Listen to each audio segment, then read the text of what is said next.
And it's not about Republicans and Democrats anymore. It's about stronger together or us and them. Because look at all the Republicans that have endorsed her. It's interesting.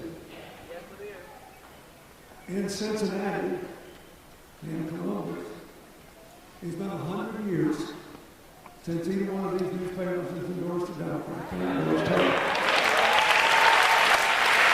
In Phoenix, Arizona, in 126 years, the largest newspaper in Arizona has never endorsed a Democrat. They endorsed her. In Dallas, Texas, for people who grew up in my part of the world, in Arkansas and places like that, the Dallas Morning News was the embodiment of conservative Republican philosophy. It's been 75 years since they endorsed a Democrat. They didn't endorse President Roosevelt because they said it looks like we're going to have a world war. It might not be such a hard idea to change commander-in-chief. And they never done it again until they endorsed her. Now, so it's not about Republicans and Democrats. The thing that's amusing about this email thing is it's supposed to be about national security, right? I've consumed more of that than anybody else has.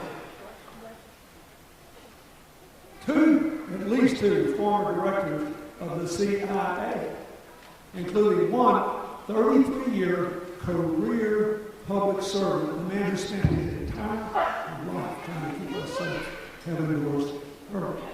Dozens of Republicans who made their entire career protecting national security have endorsed her. Do you think they'd do that if they thought? Of course not. Because they're interested in not what you can make something look like, but what something is. Every Sunday you give a sermon that could have a subtitle. There's sometimes a big difference in the way things look and the way they are. So,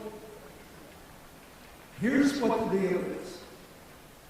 And let me say that I'm uncommonly qualified to analyze this campaign because I am a white, 70-year-old Southerner. I know what make America great again.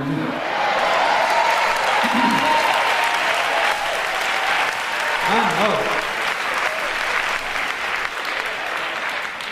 Most emotional thing that's happened to me, just as a person in this campaign, happened in Eastern Ohio a couple of weeks ago. And I shook hands with this man who told me his name and said he was a bishop in his church. And he said, I met you once before, I don't think I told you this. But he said, for your purposes, the most important thing is not that my name is Bishop Stewart. It is that I am the proud grandson of Luther Black of Hope, Arkansas. That's a little town where I was born. To a widowed mother in 1946. My grandfather had a tiny grocery store across the street from the cemetery in our little town, behind which lived all the African Americans, on the only streets that were not paved in the entire town. There were no food stamps. And he said, my grandfather was a working man, and he was paid on an irregular basis. But his children had to eat on a regular basis.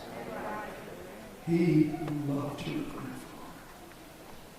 Because he said every time he walked in that store, your grandfather said, Luther, you're doing the best you can.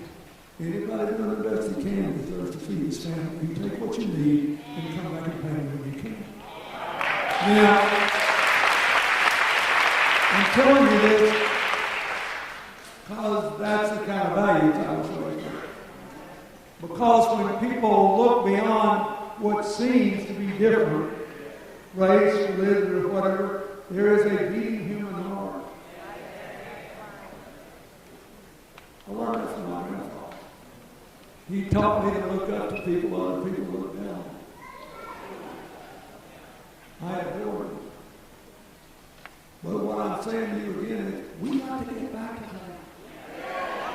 We got to quit only listening to people screaming and calling people bad names and realize that most people are pretty good people. They're doing the best they can. They're having a hard time. They want most of the same things. And I'm going to my grave thinking about that bishop telling me that story.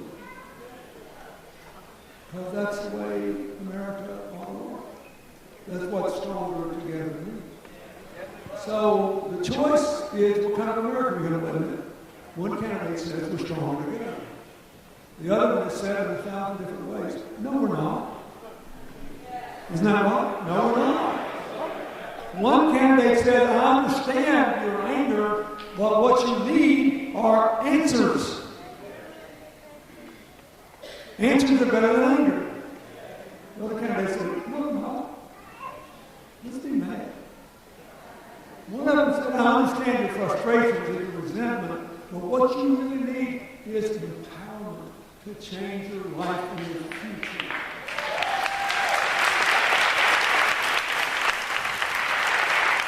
Empowerment is better than rubbing salt in your wound.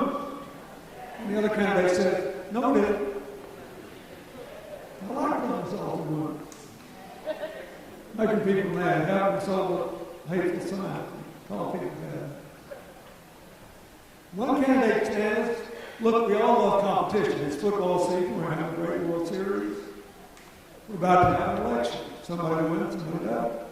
But the only reason it works in the private economy or in sports or anything else is that we agree to a certain set of rules that allows us to live together, get beyond the competition, and go on together. So cooperation is better than endless conflict. And the other candidate says, no, it's not. And then there's the last thing. Look around this great place. I spent $3 billion of your money when I was president to sequence the human genome for the first time. It was a good investment, by the way. We've had over $200 billion in economic activity. And every child in this crowd under 25 years of age has a 50% or better chance to live to be 100 with no threat of Alzheimer's or other dementia because of that. But if you're a minister or a politician, the most important finding of the genome research is that unless your ancestors are 100% from sub-Saharan Africa, where the first people stood up on the savannah about 150,000 years ago, which is nearly nobody. I'll bet anything there's not a single African American in this great hall whose ancestors are 100% back to the beginning of time from sub-Saharan Africa. Unless that's true, then we are all 99.5% the same biologically. That is, if you look around this great hall, every single solitary difference you can see that is not age-related, even gender, is rooted in 1/2 of 1% of your genetic makeup. And yet we spend 99.5% of our time worried about that 5%. And we all do it, it's not just politics. Well, if I had a body like LeBron James, I could have gone a different one. You know? If I had a voice like Pavarotti, if I could play saxophone better than Coltrane, I'd have never seen him. You know, but we all do this. But what the science shows is what the scriptures of every faith teach, that our common humanity is even more important than our interesting differences. So bridges are better than walls. That's what stronger together means. And the other side said, no, they aren't. So we're literally going to decide between answers and anger, empowerment and resentment, cooperation and conflict, and bridges and walls. And it's going to define the future these young people have for a generation. All I can tell you is I spent half my life trying to help people make it. keep a job, expand a plant, start a business, save a farm, or educate their children, or provide health care. And I can tell you that growing economy from the middle out and bottom up is stronger together. Going back to trickle-down economics is not. The economics work better. We'll generate more jobs, higher incomes, and grow together more. I have spent a lifetime as a white Southerner watching people play in my working-class family off against African American, saying, well, no, I'm not going to give you a raise. And no, I'm not going to do this, that, or the other thing. But at least I'll give you somebody to look down on. Now, you have to be a certain age to remember how this worked over and over and over again. I don't want the society we had 50 years ago or the economy we had 50 years ago. And you shouldn't either.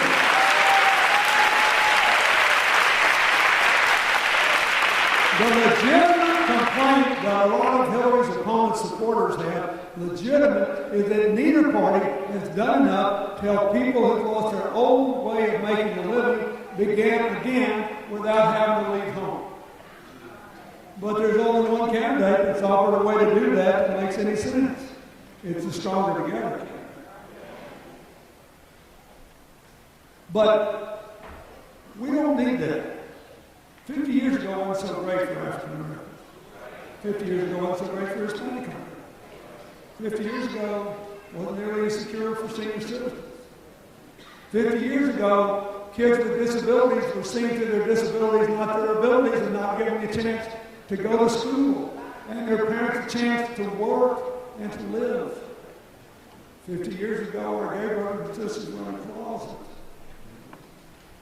50 years ago, women in the workplace were, Mad Men, that TV show, that's a good picture.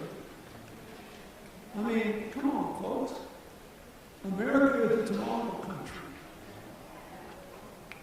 It's a tomorrow country. When the founders of this country issued the Declaration of Independence and the later Constitution, they were highly intelligent. They knew we were not a perfect place. Thomas Jefferson, who never freed his slaves, said, nevertheless, whenever he thought of slavery, he trembled to think that God was just. He knew it was wrong. If my people had been here at the beginning, who came from Ireland, they couldn't have voted either. In the beginning, only white, male, property owners could vote. I guarantee you, my forebears had nothing. They couldn't put two nickels together. But slowly,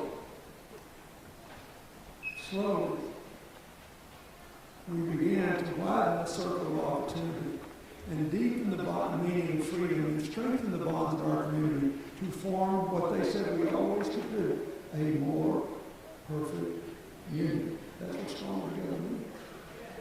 That's what it means. It's an eternal mission.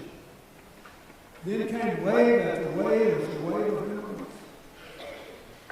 Yesterday I was in a school, tiny little private school, really good one in Pennsylvania called Albright College. It was originally called Brett College, founded by the Pennsylvania Dutch, who weren't Dutch at all. It's a mispronunciation of the German word for German, Deutsch. And when the Declaration of Independence was issued in Philadelphia, within 2 days, they had to print it in German so most of the citizens could read it. I've got a copy of that German print. And then more people came, and more people came, and more people came. It's really interesting. Among the people that have been most offended by the way our opponent has referred to American Muslims are the Mormons. Because when they moved across the country in the 1830s from upstate New York, finding their way to Utah, all along the way, a lot of people invited their fellow citizens to murder them. And I never will forget, even though they're almost all Republicans and agree with me on most issues, I always had a good relationship with them because I worked hard South America because I believe in religious liberty for everyone. And I think it's so that's what this is about. Look, it is better economics. We can rise together. Everything we need to do is achievable, straightforward, and affordable. We can make tuition free for all families in America with incomes of under $25,000. We can redignify skills training for people who can get a job paying way above average income without a 4-year degree. If they just had the training, we could fill more than 1 million jobs on Monday morning that are empty today if we just train people for. We can make this college debt easy to repay. All the problems we can do. We just need to break the political gridlock in Washington, and we need a president who has a standing in the world and the understanding of the world, keep us safe enough, give us space enough to grow in. But first, we have to decide where we are going. I never dreamed this election would turn out this way. We actually have to decide what it means to be American. Are we stronger together or not? Us and them. I watched the South kept poor for decades when I was a child. By seeing the people that I grew up with turn into belief that the only thing that really mattered is whether they were doing better than somebody else they could look down on, namely a lot of your food. It's a stupid way to live. It doesn't work. When you hear something good, I've been out here in these places campaigning for Hillary. I was in the crowd the other day. Jacksonville, Florida, this young man, about 10 years old, he's peering around, and I pulled him out, and he said, "Do you want to know why for Hillary?" And I said, "Sure I do." He said, "Because I'm autistic, and I don't think she'll make fun of me." And I looked at him and I said, "You're pretty smart, too." He said, "That's what they say, but I have problems navigating the world." And so I told him, I said, "You know, we've had a tripling of the number of children diagnosed with autistic conditions in the last 20 years. Nobody knows why, so when Hillary was senator, she organized this group of Democrats and Republicans to work on this. And if you make her president, she'll work on it." He said, "That's really good. But she won't make fun of you." Then, about 3 hours back, a handsome young man, all dressed in red, is standing there. He's about 10, 11 years old. And he stands up real straight and he says, "I'm a Republican, but I'm for Hillary." He said, "And you want to know why?" I said, "Sure." He said, "Because I'm a Muslim and she won't discriminate against me. She wants me to have a chance to live in America too." And then I get back to this little town in New York where we live, and I walked into this little bookstore where one of our neighbors, she's a little close to us, but she's in the same little town, had the incredible guts to take her whole life savings and try to open an independent bookstore because we lost 2 in our area. Now that takes a lot of guts. And she said, but she's making it. And if you want to do it here, here's the secret. You got to go low on the inventory first and let people order, except on children's books. Children's books drive bookstore profits for independence. But anyway,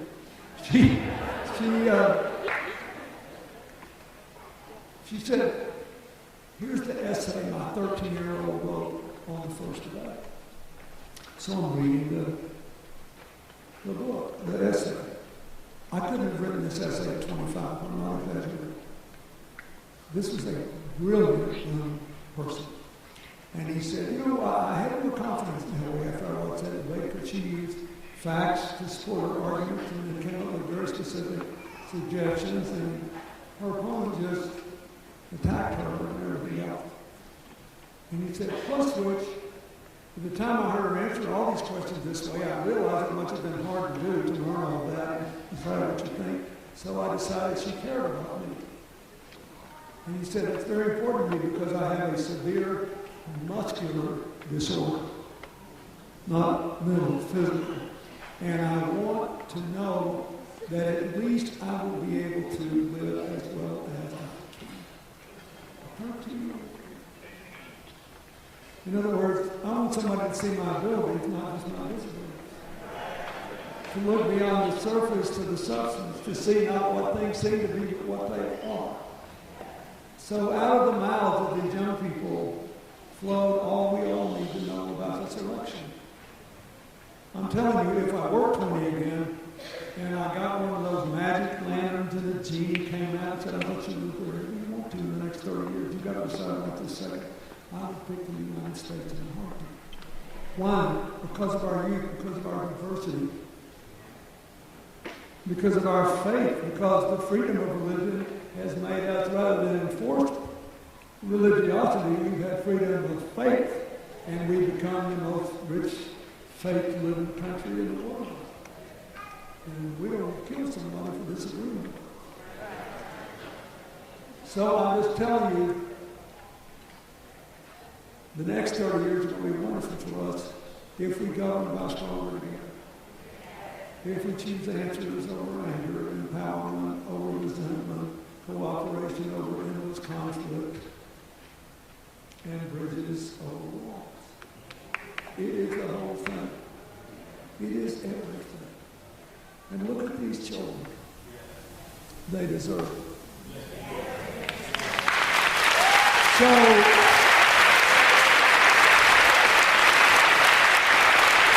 the reason I have gone at this length, I know you've got a music program coming up, is that if she wins Ohio, she will be president. I don't think anybody doubts that, right? And because it's part of the sort of DNA of Ohio to always be close. You voted for me twice, once by 2 points, one by 6. And I was grateful for both. When I won Ohio by 6 points, I felt like I got 80% of the vote. Runaway. Competition is good. But this will go to the side that wants it the most. This will prove one way or the other whether love really does trump hate. It will prove. So, I thank you for giving me this time. When you leave, I ask you to think about that little boy with the big eyes saying, I'm autistic and she won't make fun of me. I ask you to think about that little young genius, 13 years old, wheelchair bound with a severe muscular disorder, just not wanting her to do something, no miracles, just focus on my abilities, not my disabilities. I just left Columbus, and when I left, the next speaker was Hillary's first boss out of law school. Back then, by the way, there weren't many women lawyers. Now more than half the lawyers are women. And if you had a degree from an Ivy League school, you could pick your job, and she could have made a lot of money or gotten a fancy clerkship. But she went to work for the next speaker today, after me, when I was in Columbus, Marion Wright Edelman of Bennettsville, South Carolina, the head of the Children's Defense Fund, who sent her to South Carolina to help get African-American teenagers out of jails with adults. Sent her to Alabama, to Dothan, to put her neck in a noose by pretending to be a racist white housewife who wanted to know her child was going to get to go to an all-white school because they had these academies down there illegally claiming federal tax exemptions as legitimate private schools when they were just shell segregated public schools. And she did it. She sucked it up and got to admit that her son would be in an all-white school, and that's one of the reasons they all lost their tax exemptions, and Alabama began the long process of trying to integrate public education and give equal opportunities. She went to Massachusetts to find out how come there were so many more kids on the census rolls than in the schools. And she found her answer in a little working class neighborhood, and a child sitting on his porch in a wheelchair. The law said that disabled children should be able to go to school if they were able to learn, and they weren't then. And she found that child, and plenty of more. And it doesn't happen anymore. She's the best change maker I've ever seen. She spent a lifetime believing we were stronger together. Just before I got out of the car to come here, I had a very touching conversation with the wife of a wonderful man I lived with in law school. Neither one of us had a nickel in our names, and we were happy as could be. We worked our way through law school, had dinners with our friends, and he married his law school sweetheart for 45 years. He died in his sleep, not before last. And his wife said to me, I can't be anything but grateful. He was wonderful, our children were wonderful, our grandchildren were wonderful. We had the kind of life, we had useful work, we had the kind of life I wish for everyone. And she said, the only thing I'm upset about is the way people treat Hillary. She said, everybody who knows her loves her. And it's not right the way she's been treated. And I said, well, it's the time we live in. And it's a troubled time. And it's easy to delegitimize people. And she said, well, all I know is you're going to lose one vote that you shouldn't have lost. So go out and pick up some more. Stop talking to me. Maybe why I look at I grew up in the garage of the Buick place, and my uncle and my stepfather ran it. One of the mechanics is a favorite friend of mine. He had a ton of kids. One of whom won the Outland Trophy as the best lineman in America. But he put his hand on my shoulder one day and he said, Bill, don't forget this. It does not take long to live a life. And he said, I've reached the point now where time's going so fast I cannot keep up with my age. But I know this. Bob Dylan won the Nobel Prize for Literature. He wrote a song called Forever Young. And he said the way to stay forever young is to make sure that everyone has a ladder and can climb every one. And I went to Israel not very long ago to speak at the funeral of the 93-year-old former president, prime minister, defense minister of Israel, Shimon Peres, one of the brightest men I ever knew. He was forever young. And they asked him what he wanted his legacy to be. He said, I don't know. I don't think about the past. I like to think about tomorrow. As long as your dreams outweigh your yesterdays, you'll be forever young. So what I want to say is, at her age, she would not have done this if she did not believe that through this endeavor, she can make all of your tomorrows better. And so that's what I ask you to do. Go out and get everybody you can to vote. Greet people who are not for you with an outstretched hand, not a clenched fist. Say the difference between us and you is we believe in bridges, not walls, and our bridges run to you too. And she wants us all to go forward together. This is a great country. It deserves what Harriet Tubman did all those years ago. So when the dogs chase us for the next few days, keep going. And we'll all rise together. God bless you.